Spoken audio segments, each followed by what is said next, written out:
j'espère que vous allez bien. Je vous accueille avec une luminosité médiocre, mais j'étais confortablement dans mon lit et je me suis dit je vais commencer ma vidéo dans le lit. Voilà, entre vous et moi. Et du coup, pour quelle vidéo on se retrouve? Épisode 2 d'un nouveau format que j'ai donc lancé sur ma chaîne, qui est je lis les livres préférés d'un bookstagrammeur ou d'une bookstagrammeuse.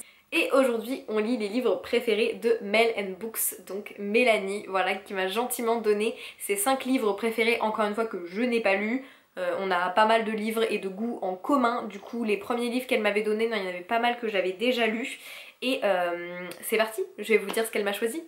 Alors du coup j'en ai 2 en papier et 3 sur Kindle parce que ça fait quand même un petit budget tous les mois d'avoir 5 livres à acheter. Du coup j'en ai voilà pris 2 en papier et 3 en Kindle. En papier j'ai donc À quoi rêvent les étoiles de Manon Fargeton. Chaque fois je prononce hyper mal les noms et les prénoms des auteurs. Donc publié aux éditions Gallimard Jeunesse, et le résumé dit: et s'il existait comme pour les étoiles des constellations invisibles à l'œil nu reliant les humains? Titouan ne sort plus de sa chambre, Alix rêve de théâtre, Luce reste inconsolable depuis la mort de son mari, Gabriel tient tout à sa liberté pour s'attacher, Armand a construit sa vie autour de sa fille. 5 personnages, 5 solitudes que tout sépare. Il suffira pourtant d'un numéro inconnu s'affichant sur un téléphone pour que leur existence s'entrelace. Voilà. Donc très très hâte, il me fait énormément envie, j'ai vu passer de très très bons avis et j'adore la couverture que je trouve très très très jolie. Donc voilà, celui-ci je l'ai pris en papier parce que je trouvais la couverture trop belle. C'est un petit peu matérialiste mais c'est pas grave. Une saga que j'ai vu passer partout et que j'avais trop envie de tester depuis très longtemps. Je venais de l'acheter d'ailleurs quand Mélanie l'a mis dans son classement, donc je me suis dit nickel, elle ne peut pas mieux tomber. Et c'est donc le tome 1 de Des Gardiens des Cités Perdues de Shannon Messenger, publié aux éditions Lumen. C'est donc une série middle grade, voilà, je trouvais plus mes mots. Fantasy middle grade, je crois que c'est middle grade, il me semble, si je dis pas de bêtises. Et ça faisait très longtemps qu'elle me tentait, j'ai même pas lu le résumé, donc on va le lire ensemble. J'écoutais les gens en parler et ça m'a donné envie. Alors, c'est écrit: vous rêvez de visiter l'Atlantide ou la mythique cité de Shangri-La, suivez le guide. Depuis des années, Sophie sait qu'elle n'est pas comme tout le monde. Elle se sent à part à l'école où elle n'a pas besoin d'écouter les cours pour comprendre. La raison, elle est dotée d'une mémoire photographique. Mais ce n'est pas tout. Ce qu'elle n'a jamais révélé à personne, c'est qu'elle entend penser les autres comme si elle leur parlait à voix haute. Un casque vissé sur la tête pour empêcher ce bruit de fond permanent de la rendre folle. Elle se promène un matin avec sa classe au musée d'histoire naturelle quand un étrange garçon l'aborde. Dès cet instant, la vie qu'elle connaissait est terminée. Elle n'est pas humaine et doit abandonner son existence entière pour rejoindre un autre univers qu'elle a quitté 12 ans plus tôt. L'y attendent une pléiade de nouveaux condisciples, amis et ennemis, et une question obsédante: qui est-elle? Pourquoi l'a-t-on cachée dans le monde des humains? Pourquoi n'a-t-elle que des souvenirs partiels de son passé? Par contre, j'ai juste une question. Il y a des mots quand même compliqués, donc est-ce que c'est du middle grade? Parce que, excusez-moi, mais quand même, condisciple, est-ce que moi je savais ça? Middle grade? Je sais pas, bref. Bon, en tout cas, moi je devrais être capable de comprendre à mon âge, j'espère. Pour les autres, je vais aller chercher les résumés du coup sur l'internet.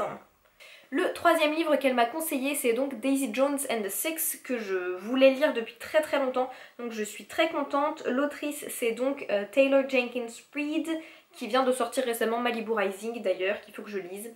Et ce livre parle donc de Daisy Jones and the Six, le groupe de rock le plus mythique de tous les temps. De leur début dans les bars miteux d'un Sunset Trip écrasé du soleil californien à la gloire, leur histoire est celle d'une ascension fulgurante. C'est aussi celle de Daisy Jones, l'icône ultime.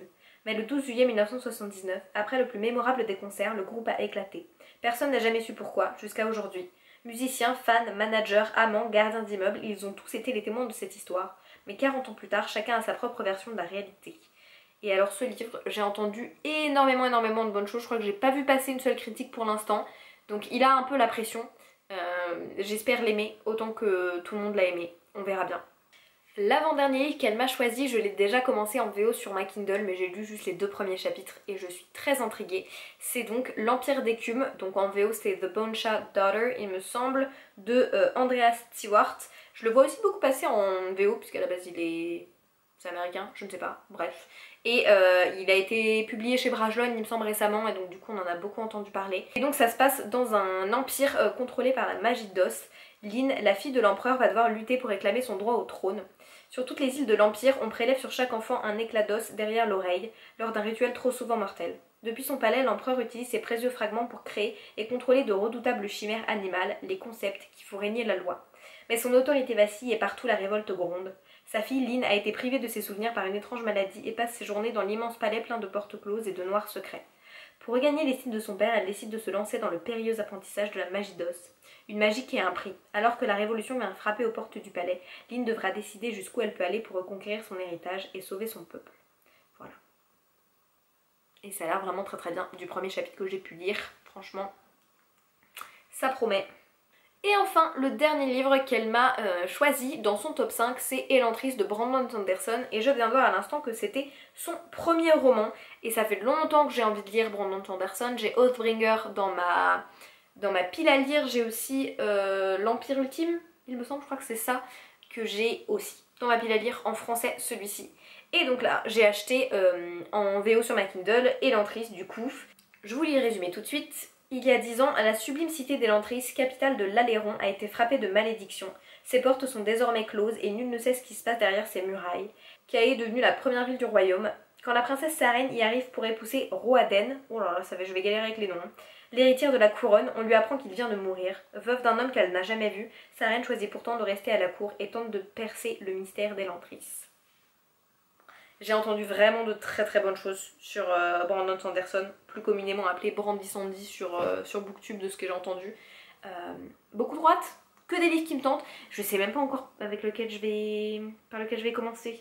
Est-ce que je continue de bonne charte d'auteur sur liseuse? J'hésite. De toute façon vous verrez bien dans les plans suivants ce que j'ai choisi. Mais tous me tentent donc c'est compliqué. J'ai envie de tous les lire tout de suite.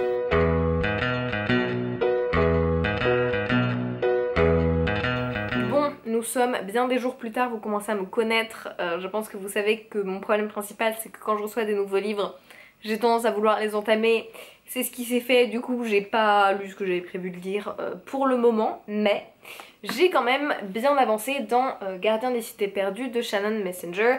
Il faut savoir que c'est de la fantasy jeunesse et j'appréhendais un petit peu parce que soit ça passe, soit ça casse le jeunesse, soit c'est assez bien fait pour continuer de parler à des adultes, soit parfois ça peut faire trop jeunesse tout simplement.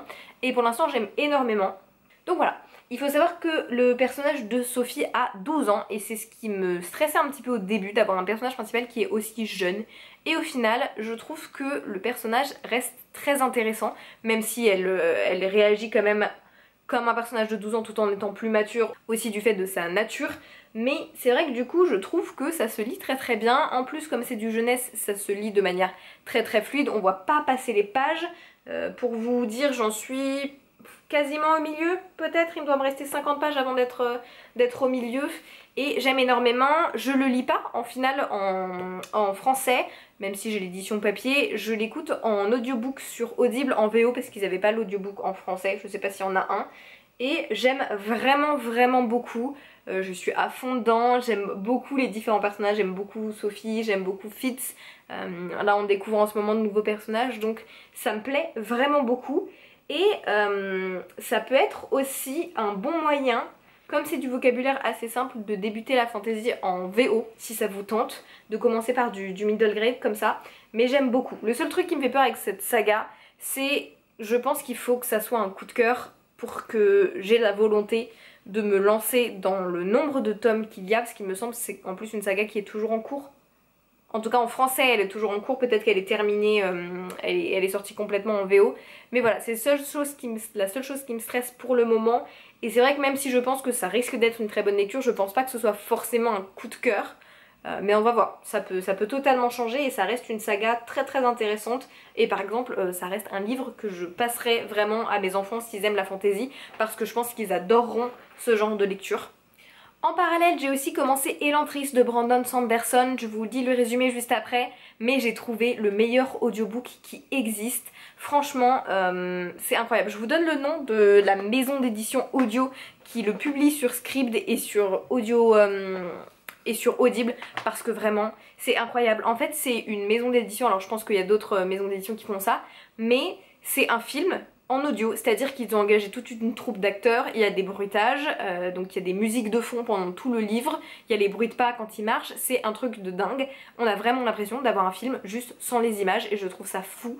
Ça me permet d'avoir une super première expérience avec la plume de Brandon Sanderson. Déjà sa plume est incroyable, mais alors c'est vrai que du coup je suis complètement immergée dans l'histoire. Pourtant j'ai écouté, j'ai dû écouter les premiers 5-10% du livre maximum. Mais je trouve que le format est juste génial et je vais vous dire tout de suite du coup qui fait ces audiobooks là. Comme ça si vous souhaitez les retrouver, je trouve que c'est un bon moyen par exemple de débuter les audiobooks. Par contre il faut avoir un bon niveau d'anglais parce que ils font les accents et tout, donc ça peut être un petit peu difficile à comprendre. Et donc la maison d'édition qui fait ça, c'est Graphic Audio et leur slogan c'est A Movie in Your Mind et je suis totalement d'accord, franchement c'est vraiment l'impression d'avoir un film dans son esprit. Ils ont aussi fait, ça j'aimerais bien les écouter, le comics The Boys qui a été adapté en série sur Amazon Prime. Donc franchement j'ai hâte de découvrir et de continuer surtout ce format audio. Mais je trouve que c'est vraiment génial pour se plonger dans cet univers et j'ai vraiment hâte de continuer. Mais en même temps, je veux vraiment l'écouter quand je suis sûre de pouvoir m'y consacrer à 100% parce que c'est une lecture qui est très riche, très dense, beaucoup d'informations, beaucoup de world building. Donc je sais qu'il faut que je m'y consacre à fond, sinon je vais louper des détails qui à mon avis sont très importants. À savoir que c'est un très gros livre puisqu'il fait, je sais plus combien de pages, mais il est énorme. Faudrait que je vous retrouve le nombre de pages. Mais voilà, pour l'instant j'aime énormément et du coup on a tous les bruitages dans la ville, les chevaux, les pas, les musiques d'ambiance, les cris, enfin je trouve que c'est une super expérience surtout pour débuter avec Brandon Sanderson, donc j'ai hâte de continuer. Et puis sur ce je retourne à ma lecture et j'espère pouvoir vous refaire des updates rapidement et avancer un petit peu dans les lectures prévues pour cette vidéo. 3 days later. Alors du coup j'ai terminé à l'instant même, je vous fais un update dans le feu de l'action. Gardien des cités perdues de Shannon Messenger. Donc depuis le dernier update j'ai enchaîné, je l'ai dévoré en livre audio. Je l'ai dévoré en livre audio, vraiment je trouve que c'est un livre qui se lit très très vite, ça se dévore, c'est écrit en plus très très gros et en livre audio ça se lit pareil super vite. J'ai beaucoup aimé, je trouve que pour un livre jeunesse, le world building est hyper développé, les personnages sont très intéressants, vraiment. Tout l'aspect, le système de magie est très intéressant aussi, je trouve. Les réflexions même du livre sont hyper intéressantes, je trouve. Et au final, j'ai pas du tout, comme je vous le disais, été aussi gênée que ce que je pensais par l'âge de l'héroïne et des personnages principaux qui ont entre 12, 13, 15 ans il me semble à peu près.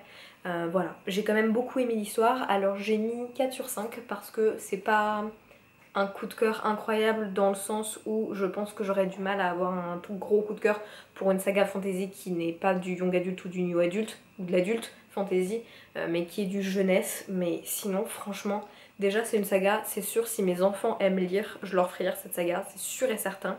Et j'hésitais un petit peu, je sais plus si je vous l'avais dit ou pas, je me disais qu'en fonction de mon avis je lirais peut-être ou pas le reste de la saga puisque c'est quand même une saga qui a énormément de tomes et au vu de ce tome 1 et de la fin j'ai vraiment très envie de la continuer. Alors je pense que je vais pas me presser, je vais pas mettre de deadline, je les lirai au fur et à mesure quand je les trouve d'occasion, que j'ai envie de les lire tout particulièrement, mais je continuerai la saga et vraiment si vous hésitiez ça se lit vraiment très très bien, c'est très intéressant et on n'a pas tant l'impression que ça de lire du jeunesse en fait, je trouve en tout cas. Donc voilà, super bonne recommandation de Mélanie pour le moment, ça commence tout.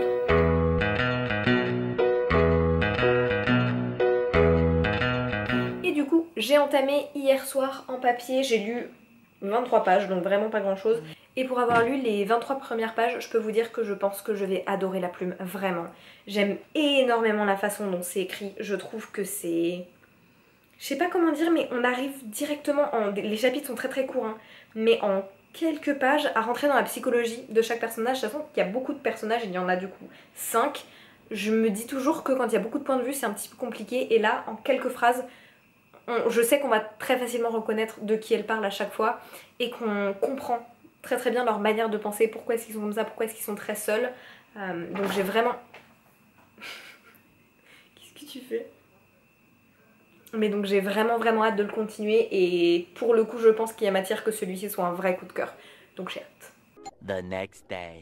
On se retrouve au même spot qu'hier pour un nouvel update puisque j'ai lu quasiment la moitié de À quoi rêvent les étoiles et j'étais pas prête. Je m'attendais pas à ce que ça soit triste en fait. Enfin pas triste, un peu triste quand même, mais surtout touchant. Je pleure pas souvent en lisant les livres, mais alors celui-ci, à plusieurs reprises, j'ai déjà versé quelques larmes et eu les larmes aux yeux. C'est très touchant, Il y a beaucoup d'histoires autour du deuil, du suicide, beaucoup de compassion. Moi ça me touche énormément, les actes de profonde gentillesse entre deux personnes. Et c'est surtout ça qui me fait un peu pleurer dans ce livre. Mais j'aime énormément, je trouve que c'est une lecture tellement touchante qui aborde des choses de la vie de tous les jours que beaucoup de personnes connaissent. Et c'est abordé avec beaucoup de justesse, une très belle plume. Chaque personnage a une histoire très touchante. J'aime vraiment beaucoup en apprendre plus sur chacun d'entre eux. Mais voilà, pour l'instant je pense qu'on est parti pour que ça soit vraiment un coup de cœur. J'aime énormément, ça se dévore. Honnêtement il fait 400 pages mais on les voit absolument pas passer. J'ai juste qu'une envie, c'est de le continuer. Malheureusement je travaille donc il faut que je retourne au boulot. Mais j'aime vraiment beaucoup pour le moment. Update final pour À quoi rêvent les étoiles. Ne faites pas attention à ma coupe de cheveux. Je me suis pas démêlé les cheveux. Voilà. Donc du coup j'ai fini À quoi rêvent les étoiles de Manon Fargeton et je lui ai donné la note de 5 étoiles parce que j'ai adoré. Franchement c'était un livre incroyable, extrêmement bien écrit mais surtout très bien ficelé et vraiment touchant. J'ai accroché quasiment avec tous les personnages. Le seul personnage que j'ai pas trop apprécié, enfin pas apprécié plus que ça, c'est le personnage d'Alix parce que c'est le personnage auquel je me suis moins identifiée et où j'ai eu le plus de mal à comprendre sa manière de penser. Mais sinon j'ai trouvé que peu importe l'âge des personnages, peu importe leur sexe, peu importe ce qu'ils font dans leur vie, l'autrice a la faculté de nous faire nous identifier à quasiment tous ces personnages et on arrive à comprendre ce qu'ils ressentent, pourquoi est-ce qu'ils sont comme ça, pourquoi est-ce qu'ils ont ce mal-être. Et voilà, je trouvais que ce livre était génial dans le sens où il nous fait ressentir toutes les émotions des personnages et c'est quelque chose qui est assez dur je trouve à faire, surtout quand on a autant de personnages principaux. Et j'ai trouvé que c'était vraiment très bien fait dans ce livre, tout en ayant une intrigue qui est très bien construite, des retournements de situation qu'on ne voit pas voir, enfin qu'on ne voit pas venir plutôt. Donc voilà, vraiment j'étais extrêmement surprise. En fait avant de le lire je l'avais vu passer sur Bookstagram mais j'avais jamais regardé le résumé, je savais pas trop de quoi il parlait et du coup j'y suis allée un peu à l'aveugle, surtout que le résumé ne spoil pas tant que ça l'histoire je trouve, ce qui est plutôt bien. Et du coup j'ai pu y aller vraiment limite à l'aveugle et être hyper surprise pendant toute ma lecture. Donc voilà, franchement c'est un livre que je recommande à beaucoup de gens. Juste faites attention aux trigger warnings, je sais pas s'ils sont précisés au début du livre, mais sinon je vous conseille d'aller les regarder sur internet parce qu'il y a quand même beaucoup de sujets un petit peu sensibles qui sont évoqués. Donc voilà, faites attention si c'est des sujets qui peuvent vous toucher, si vous avez des sujets sensibles, allez vérifier. Mais en tout cas, vraiment merci Mélanie pour cette super recommandation parce que honnêtement je pense que si elle ne me l'avait pas recommandé je l'aurais probablement jamais lu.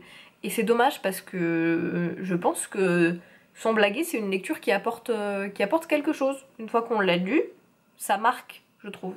Donc voilà, très bonne lecture. Et maintenant, objectif, continuer Elantris et ensuite entamer Daisy Jones and the Six que j'attends de recevoir normalement cette semaine, j'espère, ou la semaine prochaine.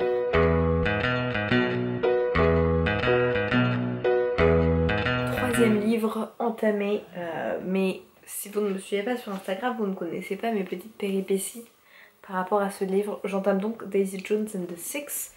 Je voudrais bien vous lire le résumé, mais en fait j'ai commandé ce livre sur Momox dans la catégorie livre en anglais. J'ai revérifié, c'est bien spécifié livre en anglais. Pourtant j'ai reçu un livre en allemand. Voilà, donc au cas où vous ne le savez pas, maintenant j'ai un livre en espagnol, en italien et en allemand, puisque sur Amazon généralement j'achète des livres sans vérifier la langue, mais là pour une fois c'est pas ma faute. Donc voilà, du coup j'ai la copie papier en allemand, mais je l'ai commencé en audio. J'ai lu, je sais pas, j'ai dû écouter les 2 premiers chapitres parce qu'en plus dans tous les cas on m'a beaucoup recommandé l'audiobook, donc je me suis dit que bon, au final j'y perdais peut-être pas au change. Et j'ai pas trop voulu lire le résumé pour pas me spoiler. Bon, dans tous les cas pour l'instant je peux pas le lire parce que je ne parle pas un mot de cette langue, mais il me semble qu'on va suivre la star d'un groupe de rock qui s'appelle du coup Daisy Jones, et de ce que j'ai compris ça va se faire à travers le format d'interview, donc autant de Daisy Jones que des personnes qui l'ont rencontrée, et comme ça on va la suivre un petit peu sur toute sa vie à partir du moment où elle a rencontré un petit peu le milieu de la scène et toutes les péripéties avec le groupe j'imagine. Mais voilà, j'aime déjà beaucoup en tout cas le format interview, j'aime le fait qu'on ait plusieurs narrateurs en tout cas chez Audible, donc c'est vrai que je trouve que ça aide beaucoup à rentrer dans l'histoire. Demain je travaille en présentiel, donc du coup généralement au bureau, comme on n'est pas beaucoup, je peux mettre mes écouteurs et avancer en écoutant un petit livre audio, donc je pense que je vais pas mal avancer, mais voilà, petite péripétie en tout cas pour ce livre. J'espère que ça nous portera pas mal chance et que je l'aimerai, mais pour l'instant je suis assez convaincue par le début de l'histoire et j'aime beaucoup le rock, donc je pense que ça devrait faire. Je vous ferai l'épisode avec demain.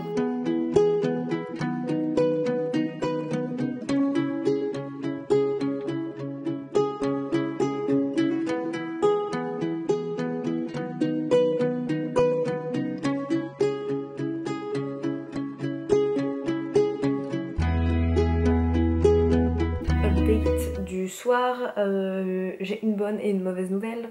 La mauvaise nouvelle c'est que j'ai perdu mes rushs sur ma lecture d'Elantris. Je ne sais pas pourquoi, ma carte SD a décidé de me virer les plans, les derniers plans que j'avais fait sur ma carte SD, puisque je l'avais vidé entre temps et ça me l'a formaté. Heureusement j'avais remis mes anciens plans déjà sur mon logiciel de montage, donc j'ai pas tout perdu de la vidéo, mais j'ai perdu mes rushs sur Elantris, donc du coup je vais juste vous faire mon bilan. Normalement il me reste que le début, que mon avis que j'avais déjà commencé à monter, donc quand je vous parle du début, du fait que j'aimais beaucoup le livre audio, que le format était vraiment hyper intéressant.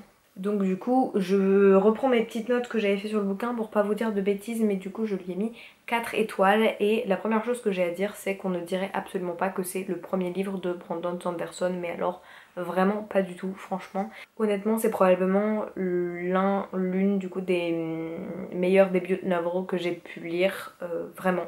C'est-à-dire que c'est son premier roman et on dirait déjà, enfin je veux dire c'est un... Ça pourrait devenir un classique de la fantasy. Enfin, vraiment, je trouve... Je me dis, si j'ai autant aimé, même si je lui ai pas mis 5 sur 5, parce qu'il y a quelques trucs qui m'ont dérangé, mais si j'ai autant aimé son premier roman, je me dis, mais qu'est-ce que ça va être avec les autres? J'en ai deux autres dans ma palle. Franchement, je me dis, il faut que je continue. J'adore. Je pense... Même si là j'ai beaucoup aimé le format audio, je pense que la suite je le lirai au format papier, parce que c'est vrai que là j'ai adoré le fait que ce soit vraiment joué dans le livre audio comme un film, ça m'a aidé vraiment à rentrer dedans, mais c'est vrai qu'il y a énormément d'informations dans ce livre, donc je pense que c'est quand même mieux de le lire en format papier, parce qu'en audio il y a toujours des petites informations qu'on loupe, et c'est vrai que du coup la fantasy c'est pas forcément le format qui se prête le plus, enfin le genre plutôt qui se prête le plus à ce format. Oui, parce que là par exemple on a un monde, un univers, un système de magie qui est vraiment hyper riche, unique, complètement unique, vraiment incroyable. Moi j'ai adoré tout ça, enfin vraiment j'ai trouvé qu'il avait construit quelque chose d'incroyable. Ça m'a un peu fait penser, pas dans l'histoire mais au Seigneur des Anneaux, où vraiment il y a un monde, mais un monde à part entière qui a été créé, et c'est vrai que moi je trouve ça génial, c'est ce que je recherche aussi quand je lis de la fantasy. Et je me dis, waouh, Brandon Sanderson, vraiment, il crée un univers à part entière et ça se ressent. Même si du coup, parfois, on peut être un peu confus. Par exemple, sur l'aspect religion. Alors, je sais que déjà, il est mormon, si je dis pas de bêtises. Donc, il aborde souvent la religion dans ses livres. Et c'est vrai que là, sans vous spoiler, j'ai été un peu confuse. Parfois, j'ai pas tout compris. J'aurais aimé que certaines choses soient un peu plus expliquées. C'est la seule chose que j'aurais à reprocher à ce roman, c'est que parfois... J'avais l'impression que comme lui connaissait son univers, et ben il y avait des petits éléments qui étaient pas forcément assez expliqués pour que nous on les comprenne, ou c'est peut-être que moi. C'est aussi du livre audio, c'est que peut-être que parfois c'est juste des informations que moi j'ai mal captées à cause de ce format là. Donc je sais pas si c'est juste moi ou si vous l'avez lu vous aussi, mais c'est vrai que surtout sur l'aspect religion, j'ai trouvé que parfois ça manquait un petit peu de développement.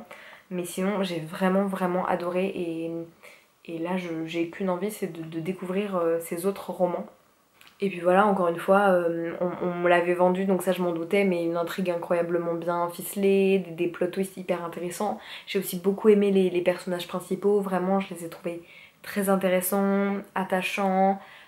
Je pense que le fait qu'il y ait, comment dire, un narrateur et des acteurs qui jouent les personnages, ça m'a aidé à m'attacher beaucoup plus à eux. Je sais que c'est quelque chose qui marche beaucoup pour moi, d'avoir des narrateurs différents, et d'ailleurs je vais vous parler de Daisy Jones and the Six juste après.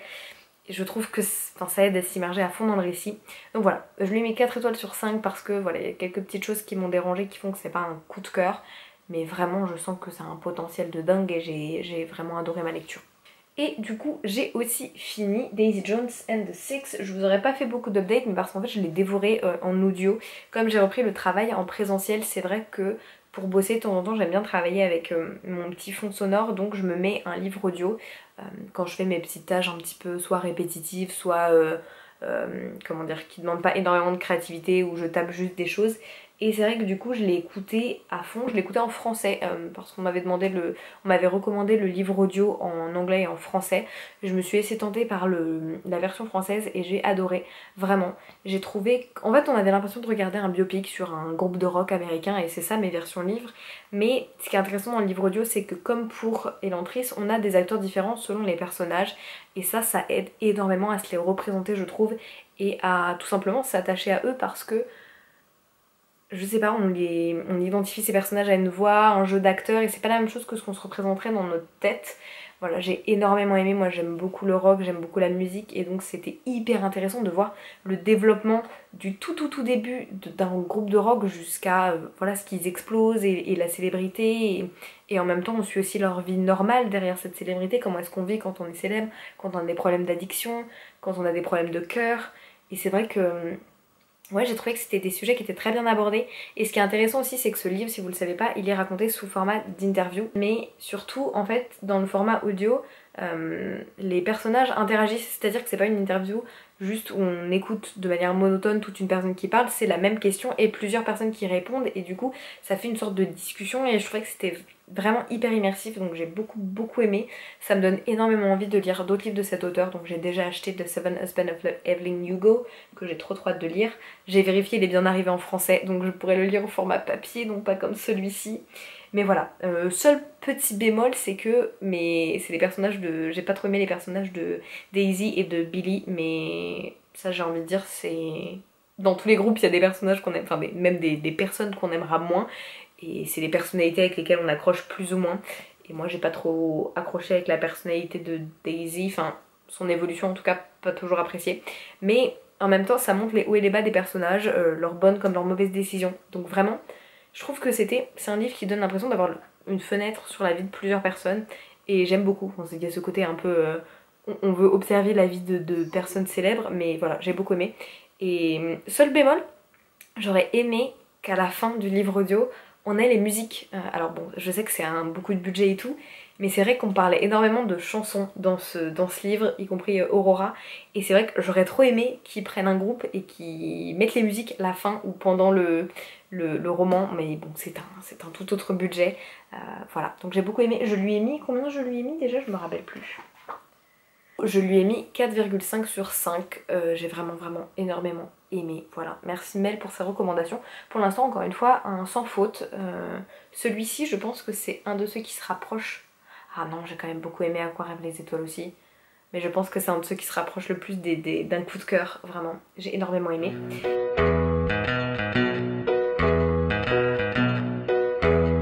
Et on enchaîne, enfin, j'enchaîne là, avec The Bone Shard Daughter, donc le dernier qui me reste à lire, que je suis en train d'alterner entre liseuse et livre audio. Encore une fois, je sais pas comment je les choisis bien en ce moment, mais narrateurs différents selon les personnages, donc je trouve ça hyper cool. J'ai pris le temps quand même de bien débuter le livre en liseuse pour être sûre de bien m'imprégner de l'univers et ensuite pouvoir alterner sans louper des détails importants. Mais déjà j'ai vu que le tome 2 sortait bientôt, je pense que c'est novembre, octobre ou décembre, un des 3 derniers mois de l'année il me semble. Mais donc c'est cool, je vais le lire avec le bon timing, mais j'aime énormément. Là on vient de découvrir un nouveau personnage, donc j'en suis, j'ai lu à peu près 25% du livre. Il me reste d'écoute je pense à peu près 6 heures, donc je vais essayer de bien avancer demain. Mais j'aime énormément pour l'instant aussi. Je comprends pourquoi est-ce que ce livre plaît autant. Ça me fait un petit peu penser au Prieuré de l'Oranger dans le sens où on lit l'histoire de plein de personnages séparément et je pense qu'à un moment tout va se recouper et que voilà, chaque personnage a son utilité principale. Mais c'est vrai qu'on a beaucoup de personnages donc ça me fait penser un petit peu à ça. Pour l'instant il y a des personnages avec qui j'accroche plus ou moins mais on va voir. Pour l'instant mes deux personnages préférés c'est Lynn et Jovis parce que c'est aussi ceux sur lesquels on a le plus de points de vue, donc je pense que ça fait que je m'attache plus à eux. Mais c'est vrai que j'aime énormément et j'ai de bons espoirs pour ce livre-ci. Voilà, j'aimerais bien le finir soit demain soit après-demain pour ensuite pouvoir clôturer et vous donner mon avis final sur mes lectures de cette vidéo.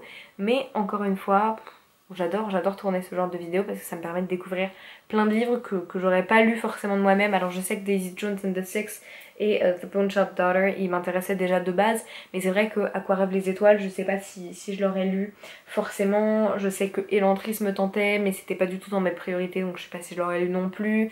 Pareil pour Gardien des cités perdues, donc c'est bien et pour l'instant j'ai zéro grosse déception ou même déception. Donc c'est vraiment top et j'espère qu'on va continuer sur cette lancée. Voilà. C'est tout pour mon update, c'est déjà pas mal. Je vois que j'ai 11 minutes de rush. J'espère que ça sera pas trop long. Excusez-moi pour ma tête du soir au passage, hein, je suis en pyjama.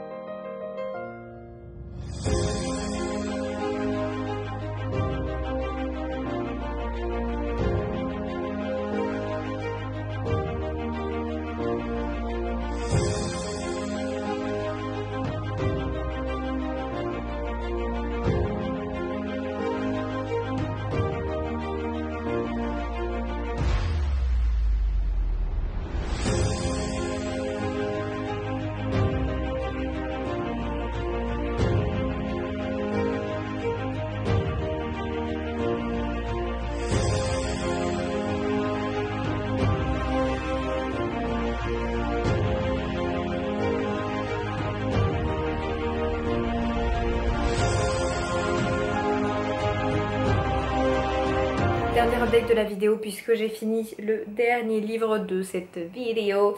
C'est The Bone-Shot Daughter et je me suis pris...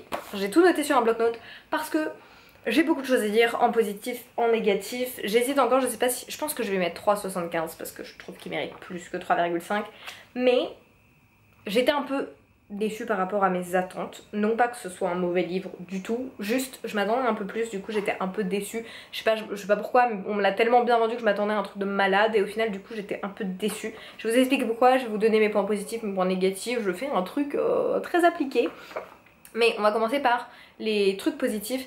Déjà, honnêtement, le world building et l'intrigue de base est hyper intéressant. Tout ce qui a été construit, l'univers, l'alternance des points de vue, c'est hyper bien fait, c'est très prenant. Néanmoins, j'ai eu du mal à m'attacher aux personnages, peut-être parce qu'il y en avait trop, peut-être parce que je m'identifiais pas à eux. Déjà le personnage de Lynn, c'est avec Jovis les personnages sur lesquels on a le plus de points de vue. Et elle m'a un peu saoulée, donc là on passe dans les moins, c'est-à-dire que c'est vraiment, elle répète tout le temps que c'est la fille de l'empereur, c'est bon, je pense qu'on a compris. Et on a compris qu'elle voulait prouver quelque chose à son père, elle nous le dit 15 fois. Et je trouvais qu'au bout d'un moment c'était un peu redondant, tout le temps elle dit je suis la fille de l'empereur, machin. On a bien compris qu'elle voulait prendre la succession de son père et qu'elle voulait lui prouver quelque chose, et c'est vrai que j'ai trouvé au bout d'un moment que c'était très redondant. Plus ultime, le seul personnage que j'ai vraiment adoré, Méfie, beaucoup trop mignon, vraiment. J'adore ces petits personnages qui apportent quelque chose au récit et qui souvent tu finis par plus apprécier parfois que les personnages principaux. J'ai aussi beaucoup aimé l'aspect LGBT du livre qui est traité, enfin en fait qui n'est même pas vraiment traité, c'est juste normalisé dans le livre, et c'est vrai que c'est quelque chose que j'aime bien souvent quand c'est pas fait en mode revendication, c'est juste là, c'est normal qu'un des personnages veuille se marier avec une femme et son père n'en a absolument rien à faire, au contraire il est très content, il remet jamais ça en question. C'est vrai que je trouve ça bien de normaliser ça dans les fantaisies et de pas forcément toujours en faire un truc en mode revendication, je trouve que parfois c'est même encore mieux.